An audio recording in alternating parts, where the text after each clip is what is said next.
नमस्कार साथियों, आशा करता हूँ आप लोग ठीक ठाक से होंगे, क्योंकि पिछले 8-10 दिनों से उत्तरी भारत में खास करके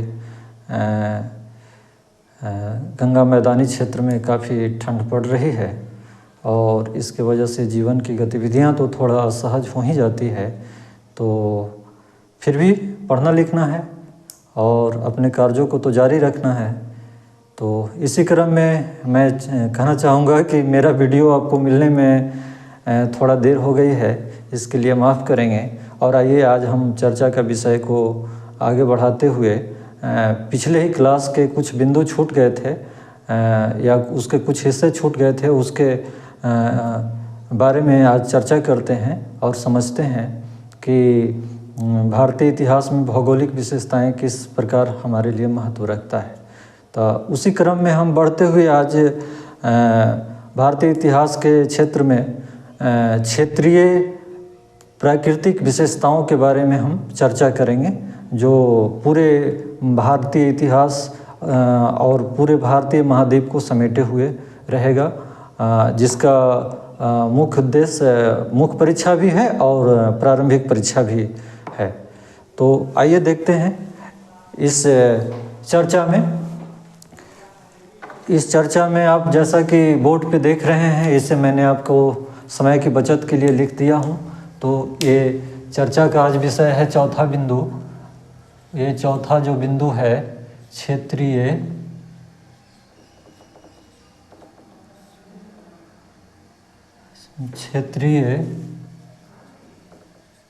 प्राकृतिक विशेषताएं।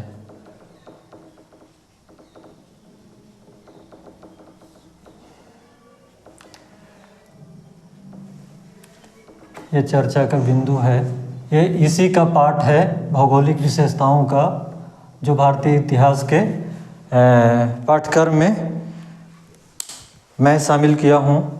और इसके सहारे हम भारतीय इतिहास के कंसेप्ट को समझने का प्रयास करते हैं। तो इसे हम सेगमेंट में क्षेत्र वाइज हम बांट करके देखते हैं। तो ये क्षेत्र यहाँ लिखा हुआ है, जैसा कि आप देख रहे हैं कि ये क्षेत्र है, संबद्ध देश है, यानी कौन सा देश जो है किस क्षेत्र से संबंध रखता है। फिर क्षेत्रीय संरचना, यानी उस देश उस प्रॉपर एरिया का या अच्छे रीजन का संरचना कैसे किसको किसको मिलाकर बनती है। क्या उस क्षेत्र में पर्वत श्रेणियां हैं, तो हाँ या ना। फिर क्या दर्रा है, दर्रा मतलब पास, जो वैसे पहाड़ी क्षेत्र जो जिससे होकर के आवागमन का एक साधन बनता है, तो इसके बारे में है। फिर सामुद्रिक तट के बारे में है कि क्या उस क्षेत्र में यानी उस रीजन में कोई सामुद्रिक तट है। और फिर नदियां के बारे में है, क्या उस क्षेत्र में कोई नदियां हैं। तो इसे हम रीजन में बांट करके भौगोलिक विशेषताओं को, यानी भारतीय उपमहाद्वीप के भौगोलिक विशेषताओं को रीजन में बांट करके हमने 7 रीजन में बांट करके देखा है। तो आइए हम देखते हैं प्रथम रीजन को। ये जो प्रथम रीजन है ये उत्तर पश्चिमी सीमा है, प्रदेश है।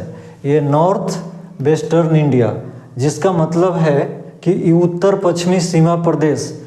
मैं यहाँ एक छोटा सा मैप से बताना चाहूँगा कि आप ऐसे आप समझ सकते हैं।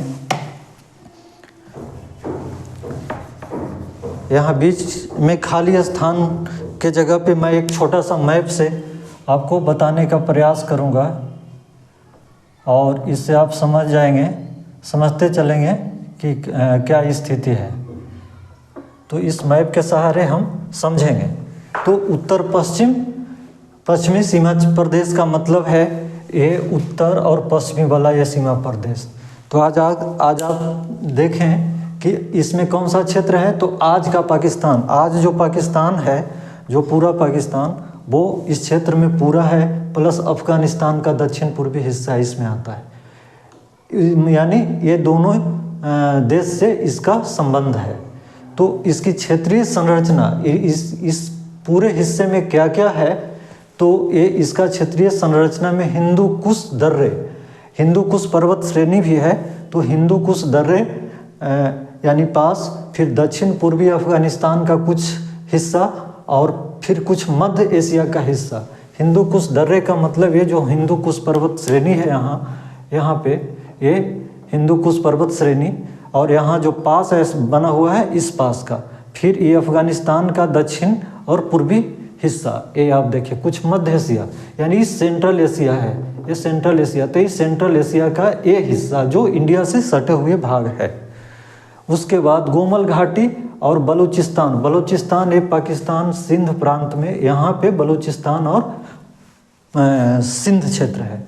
उसके बाद पंजाब, गोमल घाटी अफगानिस्तान में है, पाकिस्तान में, और पंजाब, ये पंजाब आपने देखा या आपने पढ़ा ही है कि पंजाब दो हिस्सों में बंट करके पश्चिमी पंजाब पाकिस्तान में चला गया आज़ादी के बाद, और पूर्वी पाकिस्तान जो है वो भारत में रह गया। तो ये, और सिंधु का मैदानी भाग, आपने सिंधु नदी का ये मैदानी भाग यानी दोनों तरफ का जो इलाका है सिंधु नदी के, वो भाग इसमें आता है। और इसमें मकरान तट ये पाकिस्तान में है, यहाँ पे मकरान तट है, और फिर सिंधु तट। सिंधु नदी जब अरब सागर में गिरती है तो ये कहाँ एक जगह बनाती है, ये सिंधु तट हुआ। तो इसकी क्षेत्रीय संरचना ये सब मिला करके बनती है जो उत्तर पश्चिमी सीमा प्रदेश कहलाता है भारतीय इतिहास में। फिर क्या इस क्षेत्र में पर्वत श्रेणियाँ हैं? तो हाँ, हिमालय का पश्चिमी विस्तार, ये जो हिमालय है, ये हिमालय, तो ये पश्चिमी विस्तार यानी ये वेस्ट का ये विस्तार है जो हिमालय का यहाँ पे है, जिसमें हिंदू कुश पर्वत श्रेणी सफ़ेद को पाकिस्तान में, सुलेमान पर्वत श्रेणी पाकिस्तान में, और किरथर पर्वत श्रेणी पाकिस्तान में, ये सब यहाँ पे है उत्तर पश्चिमी सीमा प्रदेश में। क्या इस क्षेत्र में कोई दर्रे हैं? तो हाँ है, खैबर, गोमल, बोलन, टोची, खुर्रम, मकरान, ये सब ऐसे दर्रे हैं जिस दर्रे से इतिहास में सेंट्रल एशिया से आने वाले या ईरान से आने वाले या अरब कंट्री से आने वाले व्यापारी, विदेशी आक्रमणकारी, वो सब इसी दर्रे के माध्यम से इंडिया में प्रवेश किए। तो हाँ, दर्रे हैं।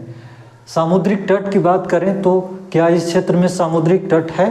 तो जी हाँ, सामुद्रिक तट है, एक सिंधु तट है और दूसरा ये मकरान तट है। नदियाँ की बात करें तो क्या इस क्षेत्र में नदियाँ हैं? तो जी हाँ, नदियाँ हैं। सिंधु सबसे बड़ी नदी है और सिंधु का मैदानी क्षेत्र, जिस तरह से गंगा का मैदानी भाग है उससे पहले सिंधु का मैदानी क्षेत्र है, और वह प्रथम सभ्यता का, भारत में प्रथम सभ्यता यानी इंडस सिविलाइजेशन, जिसे हड़प्पा सभ्यता भी कहते हैं, उसके निर्माण का केंद्र रहा।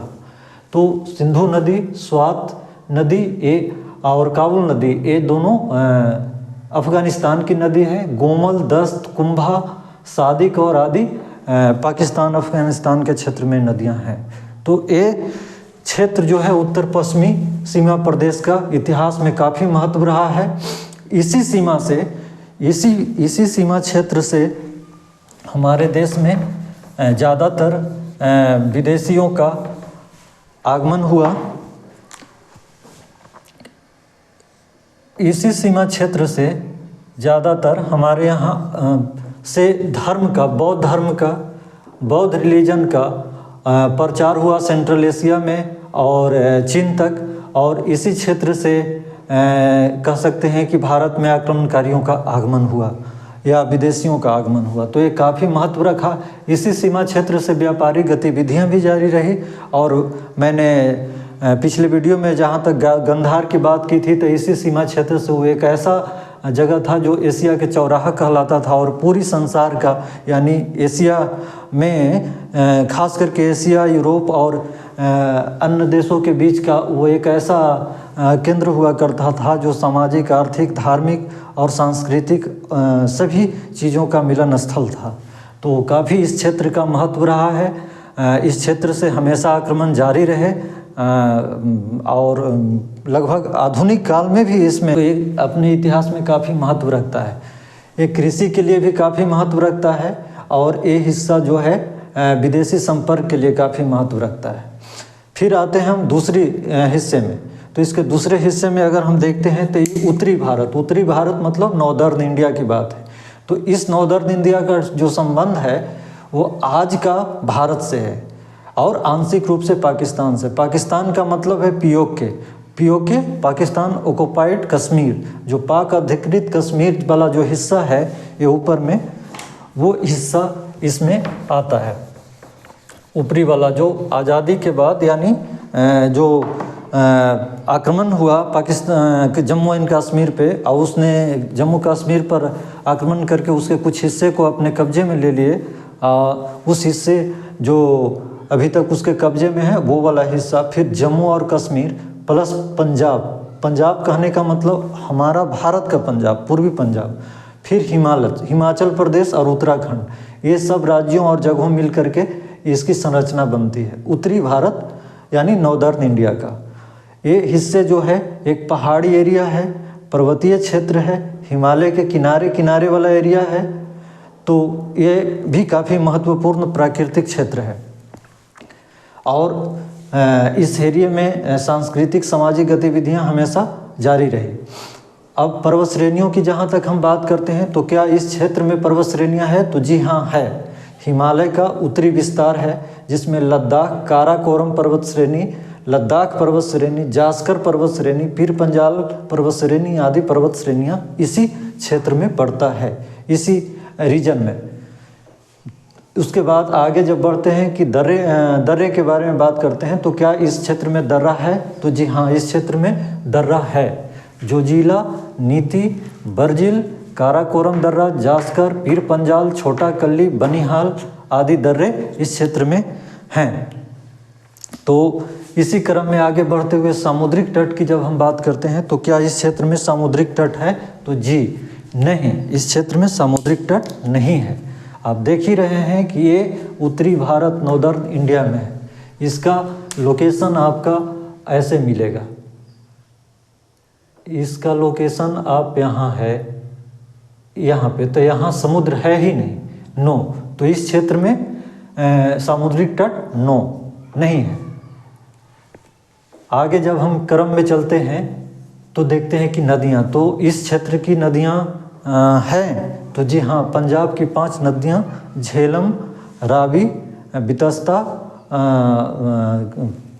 झेलम, रावी, सतलज और ब्यास, ये 5 नदियाँ जो हैं ये पंजाब की हैं। उसके बाद गंगा और जमुना का उद्गम क्षेत्र, गंगा और जमुना का उद्गम क्षेत्र इस क्षेत्र में महत्वपूर्ण स्थान रखता है, जो गंगा के मैदानी इलाका को निर्माण करता है और एक काफ़ी उपजाऊ क्षेत्र बनता है और द्वितीय नगरीकरण का क्षेत्र बनता है। तो ये दूसरा भाग हो गया इसका क्षेत्रीय प्राकृतिक विशेषताओं में। फिर अगर हम आकर के देखते हैं तो इसी का तीसरा हिस्सा में जब हम देखते हैं क्षेत्रीय विशेषता में तो उत्तर भारत को लेते हैं। ये प्योर गंगा का मैदानी भाग है। गंगा का मैदानी भाग, गंगा नदी क्षेत्र या गंगा का मैदानी भाग को हम 3 हिस्से में ऐसे बांटा गया है भूगोल के हिसाब से भी आप देखें तो। एक है गंगा का ऊपरी मैदान, दूसरा है गंगा का मध्य मैदान और तीसरा है गंगा का निचली मैदान। गंगा का ऊपरी मैदान उत्तरी भारत में आ जाएगा, यानी पंजाब, हिमाचल प्रदेश और उत्तराखंड में आ जाएगा। और गंगा का मध्य जो मैदान है वो आपको क्या बोलता है कि निचले बीच में आ जाएगा, जिसमें हरियाणा, यूपी, दिल्ली, बिहार, झारखंड और पश्चिम बंगाल, नहीं, बिहार झारखंड आएगा। और निचला मैदान पश्चिम बंगाल से जुड़ जाता है जो उसके डेल्टाई क्षेत्र है। तो इस क्षेत्र में आके देखें कि क्या इस क्षेत्र की क्या स्थिति है। तो इस क्षेत्र की स्थिति आप देख रहे हैं किससे बना है? तो भारत और नेपाल से इसका क्षेत्र है। नेपाल तराई क्षेत्र, नेपाल भारत के सटे हुए इलाके और नेपाल का जो क्षेत्र है वो तराई क्षेत्र है, जो एक आर्द्र भूमि है, दलदली क्षेत्र भी है और वन जंगल आदि के लिए काफ़ी प्रसिद्ध है और एक सीमा क्षेत्र है भारत और नेपाल का। तो नेपाल तराई क्षेत्र से इसका संबंध है। संरचना किससे मिलकर बनी है, यानी इसमें कौन कौन से राज्य हैं? तो इसमें हरियाणा, उत्तर प्रदेश, दिल्ली, बिहार, झारखंड, पश्चिम बंगाल, ये सब मिलकर के उत्तर भारत का निर्माण करते हैं। ठीक है। उसके बाद अगर आप देखें तो क्या इस क्षेत्र में पर्वत श्रेणियां हैं? तो जी हाँ, हिमालय का पूर्वी विस्तार। जब हम हिमालय का विस्तार के बारे में बात करते हैं तो हिमालय का पूर्वी विस्तार, यानी ये इंडिया का मैप हो गया, तो ये जो हिमालय का है ये पश्चिमी विस्तार हो गया। तो ये पूरब की ओर, ये ईस्ट है, तो ये पूरब की ओर जो विस्तार हो रहा है ये विस्तार है। तो ये मध्य हिमालय यहाँ वाला भाग है। तो हिमालय का उत्तरी विस्तार नहीं, पूर्वी विस्तार यहाँ पे पाया जाता है, जिसमें चित्रकूट पर्वत, विंध्याचल और राजमहल की पहाड़ियाँ, छोटा नागपुर की पहाड़ियाँ, ये सब इसमें है। हालांकि ये केंद्र से भी जुड़ा हुआ है, लेकिन इसमें मुख्यतः चित्रकूट और ये सब आपस में जुड़े हुए हैं। जैसे हिमालय का पूर्वी विस्तार तो है, फिर विंध्याचल का जो हिस्सा है वो कुछ हिस्सा आपको उत्तर प्रदेश में भी मिलेगा, कुछ मध्य प्रदेश में भी मिलेगा और कुछ आपको बिहार झारखंड में भी मिलेगा। राजमहल की पहाड़ियाँ बिहार झारखंड में है, छोटा नागपुर का पठार मध्य प्रदेश से होते हुए झारखंड में है। तो ऐसा नहीं है कि ये किसी एक स्टेट का है, केवल ये एक दूसरे स्टेट में फैले हुए हैं, एक से दूसरे स्टेट में, ये अंतः संबंधित स्टेट का मामला हो जाता है। तो ये पर्वत श्रेणियों की बात है। फिर देखें कि इस क्षेत्र में दर्रा, तो दर्रा नहीं है, इस क्षेत्र में कोई दर्रा नहीं है, इस क्षेत्र में पास कोई नहीं है, स्वाभाविक है क्योंकि ये बॉर्डर एरिया नहीं है। क्या सामुद्रिक तट है? तो हाँ, इस क्षेत्र में पश्चिमी बंगाल में यानी वेस्ट बंगाल में एक तट है, जिस पे एक प्रसिद्ध प्राचीन बंदरगाह ताम्रलिप्ति बंदरगाह हुआ करता था, तो है। इस क्षेत्र की नदियों के बारे में बात करें तो गंगा, जमुना, कोसी, गंडक, सरजू, सोन, घाघरा, गोमती आदि नदियों का संजाल बिछा हुआ है। और नदियों के संजाल के कारण ही ये क्षेत्र काफ़ी उपजाऊ, आवागमन के लिए संचार का साधन भी उपलब्ध कराया, और नदियां जो है उसे सिंचाई का साधन भी उपलब्ध कराया, और कृषि उत्पादन के लिए प्रथम केंद्र भी बना, और बसावट के लिए भी ये काफ़ी उपयोगी रहा। तो ये काफ़ी महत्वपूर्ण स्थान रखता है इतिहास में। इसी क्षेत्र में द्वितीय नगरीकरण हुआ। आप याद रखें, प्रथम नगरीकरण उत्तर पश्चिमी सीमा में कहाँ? तो सिंधु का मैदान में, ये सिंधु का मैदान में, जिसे हड़प्पा सभ्यता कहते हैं या इंडस सिविलाइजेशन कहते हैं। जब दूसरी बार नगरीकरण हुआ तो उत्तर भारत में, और एक कहाँ? तो हरियाणा, यूपी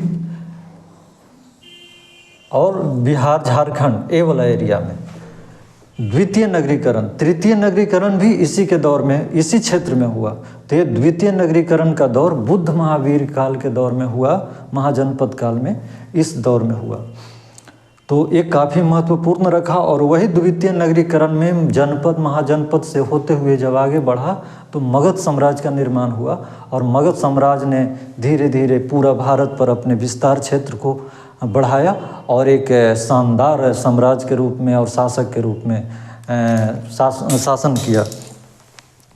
तो हम कह सकते हैं कि इतिहास में ये काफ़ी आकर्षण का क्षेत्र रहा है। वैसे तो सभी क्षेत्र आकर्षण का रहा है, लेकिन ये सत्ता के आकर्षण का, राज निर्माण का, राज्यों का गठन का और सामाजिक सांस्कृतिक विस्तार का क्षेत्र रहा है। तो ये आप आगे जब इतिहास पढ़ेंगे तो ये केंद्र रहेगा, उत्तर भारत जो है इतिहास का केंद्र रहेगा। फिर आगे जब हम बढ़ते हैं तो पूर्वी और पूर्वोत्तर भारत। पूर्वी और पूर्वोत्तर का मतलब है कि पूर्वी भारत मतलब जो बंगाल का जो हिस्सा है, बंगाल यहाँ भी है, लेकिन बंगाल और उड़ीसा का जो कुछ हिस्सा है जो बंगाल से सटे है वो हिस्सा, और पूर्वोत्तर नॉर्थ ईस्ट यानी आसाम और 7 राज्यों का जो समूह है वो सभी, मिजोरम, त्रिपुरा, अन्य सभी राज्य जो हैं वो उसमें आएंगे। तो अगर हम इसे देखें कि ये किस तरह से बना है, तो इसमें आप देखें कि ये आज का संपूर्ण भारत प्लस बांग्लादेश प्लस उत्तरी बर्मा। उत्तरी बर्मा कहने का मतलब है, आपने जब भारतीय उपमहाद्वीप का इतिहास और उसका के बारे में जब पढ़ रहे थे और उसमें क्षेत्र विस्तार बताए थे, तो मैंने बताया था कि भारतीय उपमहाद्वीप का क्षेत्र विस्तार म्यांमार यानी आज बर्मा तक जाता है। तो उसी में उत्तरी बर्मा अराकोमा तक इसका क्षेत्र विस्तार था।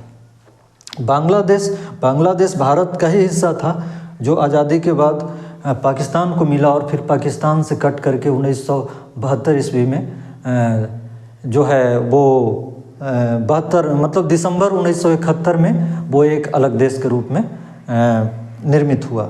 तो इसका संबंध जो है ये वाला एरिया का पूर्वी और पूर्वोत्तर भारत का भारत, बांग्लादेश, उत्तरी बर्मा से है। अब इसमें कौन कौन सा क्षेत्र है, तो इसमें आसाम समेत पूर्वोत्तर राज्य सभी 7 राज्य प्लस बांग्लादेश प्लस उत्तरी बर्मा। फिर सवाल आता है कि क्या पर्वत श्रेणियाँ इस क्षेत्र में हैं? तो जी हाँ, लुसाई पतकोई पर्वत श्रेणी, गारो खासी जयंतिया पर्वत श्रेणी और आराकोमा पर्वत श्रेणी जो बर्मा में है, ये इस क्षेत्र में पाए जाते हैं। और ये क्षेत्र वर्षा के लिए काफ़ी मशहूर है। आप जानते हैं कि ये क्षेत्र जो है वर्षा के लिए काफ़ी मशहूर है। ये गारो खासी जयंतिया जो क्षेत्र है, इसी क्षेत्र में भारत में सबसे ज़्यादा वर्षा मौसिम राम नामक जगह में होती है। तो आप कह सकते हैं कि फसल उत्पादन और वर्षा के लिए ये अच्छी जलवायु प्रदान करता है। और ये क्षेत्र इतिहास में महत्व रखते हैं। हालांकि इसमें उत्तर भारत की संस्कृति का विस्तार इस क्षेत्र में धीरे धीरे और बाद में हुआ, एकाएक नहीं हो गया जिस तरह से उत्तर भारत में विस्तार हुआ। लेकिन हाँ, इस क्षेत्र में भी उत्तर भारतीय संस्कृति का विस्तार होते चला गया और ये क्षेत्र मुख्य धारा में जुड़ते चला गया। फिर दर्रे की बात करें तो क्या इस क्षेत्र में दर्रे हैं? तो जी हाँ, नाथल्ला, जलप्पा, कामरू, पोइनु, कामरू, कमच्छा जो जगह है वो कामरू, ऐसे जगहों पे दर्रे हैं। फिर सामुद्रिक तट की बात करें तो क्या इस क्षेत्र में सामुद्रिक तट है? तो जी हाँ, एक तट है डवाक तट जो आज के बांग्लादेश में है।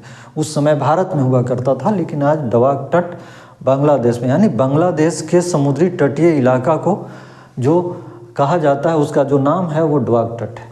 इस क्षेत्र की प्रमुख नदियाँ, तो इस क्षेत्र में ब्रह्मपुत्रा जो है वो प्रमुख नदी है और अन्य बहुत सी छोटी छोटी नदियाँ हैं, लेकिन ब्रह्मपुत्रा ये मेन है। तो आप इसे ध्यान रखें। और ये नदी आज भी इस क्षेत्र के जीवन के गतिविधियों को संवारने में या बिगाड़ने में काफ़ी महत्व रखता है। फिर अगला कदम है इस क्षेत्रीय प्राकृतिक विशेषताओं का पश्चिम और मध्य भारत।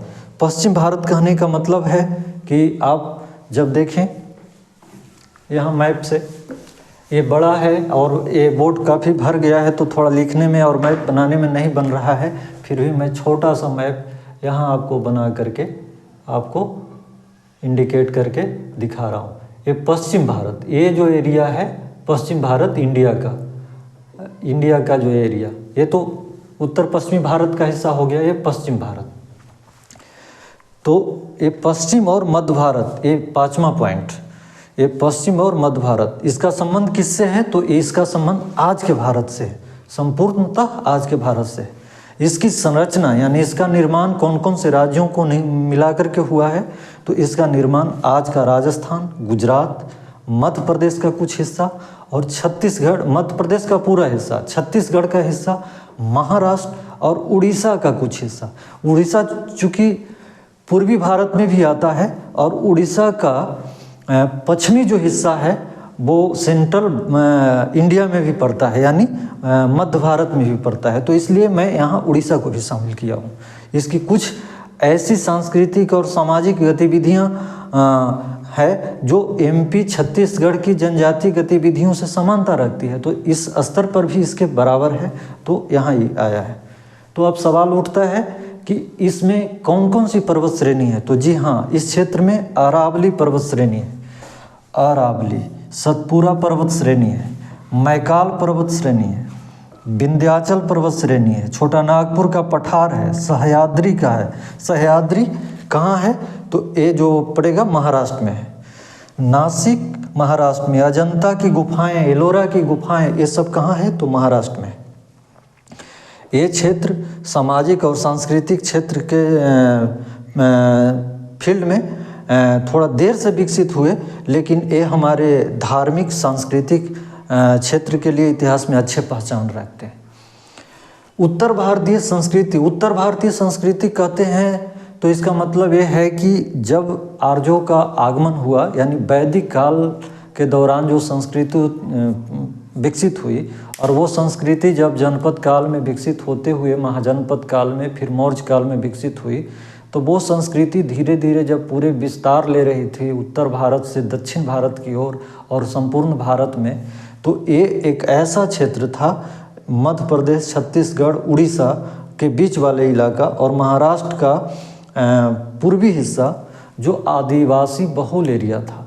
तो तो उस एरिया में इस संस्कृति का पूर्णतः हस्तक्षेप तो नहीं हुआ, मतलब उत्तर भारतीय संस्कृति पूर्णतः तो नहीं समाहित हो सकी, लेकिन धीरे धीरे बाद में अपनी कुछ गतिविधियां जारी रखी और उसी गतिविधियां में बाद में धीरे धीरे आदिवासी संस्कृतियों से उत्तर भारतीय संस्कृति मिलते चली गई और फिर एक दूसरे से मिल करके एक नई धारा विकसित हुई और समाज के मुख्य धारा में जुड़ते चले गए। फिर भी आज भी यूनिकता है, आज भी एक अद्वितीय लक्षण देखने को मिलता है, क्योंकि इस क्षेत्र में काफ़ी आदिवासी बहुल क्षेत्र है और उनकी एक अलग अपनी संस्कृति विकसित है और उसके लिए सामाजिक धार्मिक आंदोलन भी चलते रहते हैं। तो ये एक ऐसा क्षेत्र है जो एक साथ जुड़े हुए भी हैं उत्तर भारतीय संस्कृति से और कुछ चीज़ों में अछूता भी है। अब आते हैं दर्रा। तो क्या इस क्षेत्र में दर्रा है? जब पांचवा हिस्सा पश्चिम और मध्य भारत में, तो जी नहीं, दर्रा इस क्षेत्र में नहीं है, यानी ये कोई पास नहीं है, यानी कोई ऐसा बड़ा पर्वतीय इलाका नहीं है जहाँ से ये दर्रा का काम कर सके और विदेशियों का ये आगमन हो सके। सामुद्रिक तट की बात करें तो इस क्षेत्र में क्या कोई तट है? तो जी हाँ, काठियावाड़ तट गुजरात में है, ये गुजरात में है, और खंबाट तट भी गुजरात में है, और उड़ीसा तटीय पट्टी है उड़ीसा में, जो पूर्वी भारत में आता है। नदी की जब बात करें तो इस क्षेत्र में सरस्वती, घग्गर, लूनी, जोजरी, बनास, नर्मदा, ताप्ती, महानदी, चंबल, साबरमती आदि कई ऐसी नदियां हैं। नर्मदा और ताप्ती पश्चिम तट पे बहने वाली, इस तट पे बहने वाली नदियां हैं, और चंबल और बनास ये सब उत्तर की ओर, दक्षिण से उत्तर की ओर गंगा में जाकर के मिल जाती है। और चंबल है, फिर साबरमती जो है ये गुजरात में बहने वाली नदी है, और महानदी है उड़ीसा में ये बहने वाली नदी है, जो पश्चिम से पूरब की ओर बहती है, यानी पश्चिमी तट के किनारे पे बंगाल की खाड़ी में गिरती है। तो कई ऐसी नदियां हैं।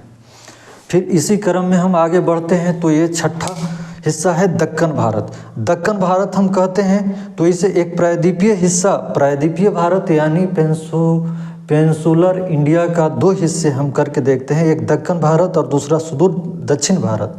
तो दक्कन भारत में जो हिस्से हैं वो उसका संबंध आज के भारत से है, इसका भी आज के संपूर्ण भारत से। आप देख रहे हैं किससे संबंध है? तो संपूर्ण भारत से। फिर जब देखें तो इसमें इसकी संरचना कैसी है, यानी कौन कौन से राज्यों से मिलकर के बना है? तो ये महाराष्ट्र, कर्नाटक, तेलंगाना, आंध्र प्रदेश और गोवा से मिलकर के बना है। अब कहेंगे कि महाराष्ट्र यहाँ भी है सर, पश्चिम और मध्य भारत में, और महाराष्ट्र यहाँ भी। जी हाँ, महाराष्ट्र का कुछ हिस्सा जो है, महाराष्ट्र का पश्चिमी हिस्सा जो है मध्य भारत से जुड़ा हुआ है, नागपुर वाला साइड का हिस्सा, और महाराष्ट्र का समुद्री तटीय किनारे वाला जो हिस्सा है दक्कन के मैदान से जुड़ा हुआ है। तो वो एक सेंट्रल इंडिया से जुड़ा हुआ है और एक जो है समुद्र तटीय किनारे से यानी पश्चिमी हिस्सा से भी जुड़ा हुआ है, जिसे दक्कन भारत कहते हैं। तो ये इसी वजह से हम इसे यहाँ शामिल किए हैं। और कर्नाटक, तेलंगाना, आंध्र प्रदेश और गोवा इसके मूल दक्कन भारत का मूल हिस्से हैं। अब सवाल उत्पन्न होता है कि क्या इस क्षेत्र में पर्वत श्रेणियाँ हैं? तो जी हाँ, इस क्षेत्र में पर्वत श्रेणियाँ हैं।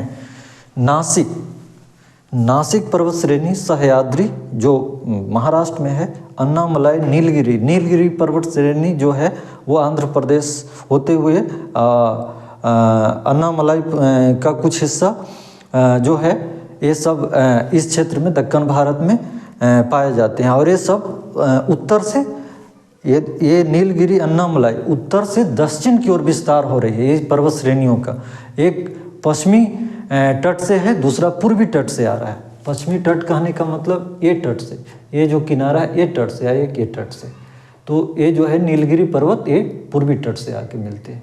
और यहाँ पे फिर कार्डोमोम पहाड़ियाँ हैं, आकर के नीलगिरी और कार्डोमोम पहाड़ियाँ आपस में मिल जाती। फिर यहाँ पे इलायची, अन्नामलाई, कई ऐसे छोटी छोटी पहाड़ियाँ हैं। तो इसका संबंध है, आप देख रहे हैं।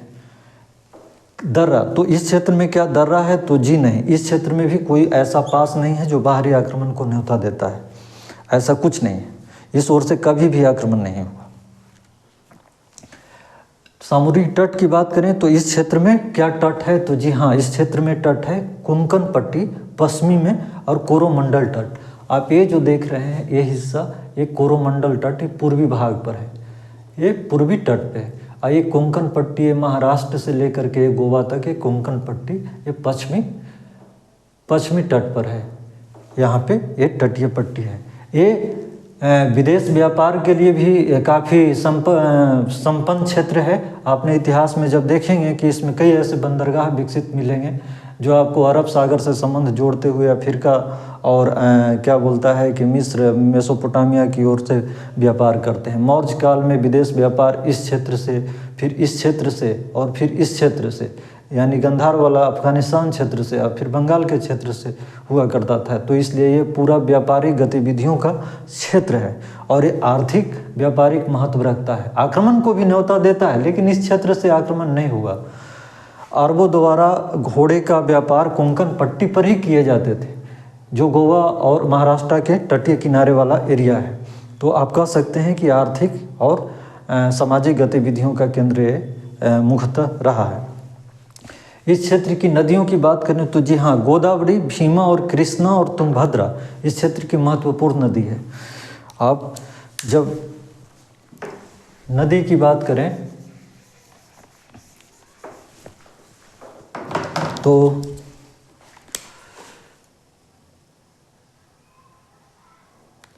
ये गोदावरी, कृष्णा, तुंगभद्रा, अब भीमा इसी से शायद लगा हुआ एक नदी है। तो ये पश्चिमी तट पे गिर जाती है। पश्चिम से पूरब की ओर ये नदी का बहाव है। तो ये महत्वपूर्ण नदी है। गोदावरी को दक्षिण भारत की गंगा कही जाती है, जो आप जानवे करते हैं। और तुंगभद्रा और कृष्णा के दोआब, रायचूर दोआब एक काफ़ी महत्वपूर्ण स्थान रखता है। कृषि के लिए इतिहास में विकसित क्षेत्र आपको मिलेंगे। तो इस पे कई ऐसे राज्य बने और बिगड़े, मतलब पल्लव, चोल, पांड तो सुदूर दक्षिण में, लेकिन पल्लव, चोल, राष्ट्रकूट ये सब राजवंश जो है यहाँ पे झगड़े, मिटे, बने, सब इतिहास अपना दर्ज करके गए। और ये सारे ऐसे चीज़ें हैं जो कृषि और व्यापार के लिए महत्व रखता है। तो ये काफ़ी मशहूर क्षेत्र रहा है इतिहास में। अब आगे नेक्स्ट जो है 7वां पॉइंट है वो सुदूर दक्षिण भारत। सुदूर दक्षिण भारत यही प्रायद्वीपीय भारत का एक अगला हिस्सा है। इसे दो पार्ट में जब हम करते हैं तो दक्कन भारत, जिसमें महाराष्ट्र, कर्नाटक, तेलंगाना, आंध्र प्रदेश, गोवा रखते हैं। और जब सुदूर दक्षिण भारत करते हैं तो इसमें केरल, तमिलनाडु, दक्षिणी आंध्र प्रदेश और दक्षिणी कर्नाटक। तो अब देखते हैं इसे कि इसका किससे संबंध है। तो सुदूर दक्षिण भारत का ये आज के भारत से इसका संबंध है। ठीक है। अब इसकी संरचना कैसी है, तो इसकी संरचना केरल प्लस तमिलनाडु प्लस दक्षिणी आंध्र प्रदेश प्लस दक्षिणी कर्नाटक मिलकर के बनती है। यानी आज के इन राज्यों से मिलकर के और इन राज्यों के हिस्सों कुछ अंश से मिलकर के बनती है। अब सवाल होता है कि क्या इस क्षेत्र में पर्वत श्रेणियां हैं, तो जी हाँ, इस क्षेत्र में नीलगिरी पहाड़ियाँ, कार्डोमोम की पहाड़ियाँ, अन्नामलाई की पहाड़ियाँ, इलायची पहाड़ियाँ हैं। ये ऐसा क्षेत्र है सुदूर दक्षिण भारत। ये जो है हिस्सा, यहाँ एक केरल है, ये जो है तमिलनाडु है और एक केरल है, और इसके ये कर्नाटक का कुछ हिस्सा और ये आंध्र प्रदेश का कुछ हिस्सा, यानी जो दक्षिणी हिस्सा है दोनों का, ये आकर के इससे मिल जाती है। तो ये वाला हिस्सा सुदूर दक्षिण भारत है। तो यहाँ पे आकर के अन्नामलाई, कार्डेटम की पहाड़ियाँ आपस में मिल जाती है और एक काफ़ी प्राकृतिक क्षेत्र है। और कहें तो मसालों की खेती और विदेश व्यापार के लिए भी ये काफ़ी महत्व रखता है। दर्रा की बात करें तो इस क्षेत्र में कोई दर्रा है? जी नहीं, कोई दर्रा नहीं है। जब सामुद्रिक तट की बात करें तो क्या इस क्षेत्र में सामुद्रिक तट है? तो जी हाँ है। मालाबार तट केरल में, एक केरल जो है यहाँ पे मालाबार तट, यहीं पे जो है पहली बार यूरोपियों का आगमन, पुर्तगालियों का, जिसमें वास्को डी गामा 1498 ईस्वी में जो आया था, वो कालीकट बंदरगाह पर केरल के जमोरिन शासक से मिला था और जमोरिन शासक ने उसे व्यापार करने की अनुमति दी थी। तो ये कह सकते हैं कि विदेशियों के आक्रमण को न्योता देने वाला जगह है। सच कहें तो ये पूरा एरिया विदेशियों के आक्रमण को न्योता देने वाला जगह है, क्योंकि तटीय इलाका है। लेकिन ये पहली बार यूरोपियों के व्यापारिक आगमन का केंद्र बना, और ख़ास करके पुर्तगालियों का 1498 में।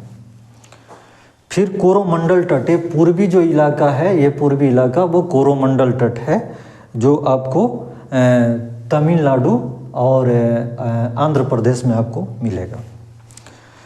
इस क्षेत्र की जो नदी है, सुदूर दक्षिण भारत में एक और तट है, तो यही कोरोमंडल तट, आप इसे एक ऐसे रूप में देखें,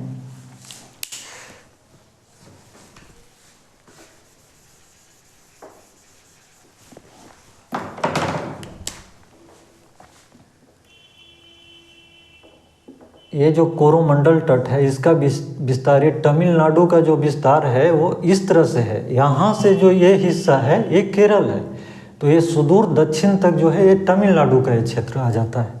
तो ये तमिलनाडु का दक्षिणी तट जो है वो इसका ये कोरोमंडल तट का ही विस्तार है। तो ये तट की बात हो गई। अब इसमें हम नदियों की बात करें तो कावेरी और पेरियार, ये दो महत्वपूर्ण नदियां हैं, और अन्य भी छोटी छोटी नदियां हैं।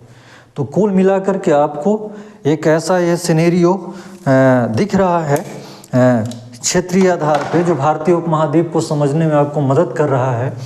तो इसके आधार पे आप एक अवधारणा या कंसेप्ट बना सकते हैं कि यही एक ऐसा जो भौगोलिक क्षेत्र है और प्राकृतिक क्षेत्र है जिस पर आपका पूरा इतिहास, भारतीय इतिहास, जो पैलियोलिथिक से लेकर के और 1964 तक, आज़ादी के बाद यानी नेहरू काल तक आपका इतिहास पढ़ने को मिलेगा। और वह आज भी अगर कहें तो मूलतः जो आज भारत मतलब जो भारत का जो हिस्सा है, बांग्लादेश, उत्तरी बर्मा कट गया, तो इसको छोड़ करके नेपाल का तराई क्षेत्र तो जुड़ा हुआ है, लेकिन कुछ हिस्से नेपाल को छोड़ करके, और उत्तर पश्चिमी सीमा कट चुका है, तो उसको छोड़ करके आपका इतिहास का संबंध आज भी रखता है। सॉरी। तो आप कह सकते हैं कि एक ऐसा समग्र विश्लेषण है और एक कंसेप्ट आपको देता है जो ऑब्जेक्टिव परीक्षाओं में भी आपको मदद करेगा क्षेत्र विशेष को पहचानने में, वहाँ की नदियाँ, दर्रे, पर्वत श्रेणियाँ और राज्यों को पहचानने में, और इसके आधार पर वहाँ के भौगोलिक विशेषताओं के साथ साथ सामाजिक आर्थिक गतिविधियों को भी पहचानने में, फिर राज्यों के निर्माण में। जैसा कि आप देख रहे हैं कि पहला जो नगरीकरण हुआ, यानी प्रथम नगरीकरण, वो उत्तर पश्चिमी भारत में आपको सिंधु का मैदान में, और दूसरा नगरीकरण ये गंगा का मैदान में, ये दूसरा, और तीसरा भी नगरीकरण ये गंगा का मैदान में। अब प्रथम नगरीकरण जो है ये सिंधु के मैदान में, और बाकी जो है रायचूर का द्वाब आप कह सकते हैं दक्कन भारत में, ये तेलंगाना और आंध्र प्रदेश, कर्नाटक वाला एरिया में, तो रायचूर द्वाब वो काफ़ी कृषि गतिविधियों का केंद्र रहा। तो इस आधार पर हम एक संपूर्ण भारतीय इतिहास का भौगोलिक खाका अपने मन में बनाते हैं और इसके आधार पर हम समझने का प्रयास करते हैं। तो आज का क्लास मैं इस बिंदु का चर्चा यहीं तक समाप्त करता हूं, और इसके अगले बिंदु में जो बचा हुआ हिस्सा है वो भौगोलिक नियत तत्ववाद का विचार है, और उसके बाद सारांश यानी अंतिम निष्कर्ष पर हम इस बिंदु पर पहुंचेंगे।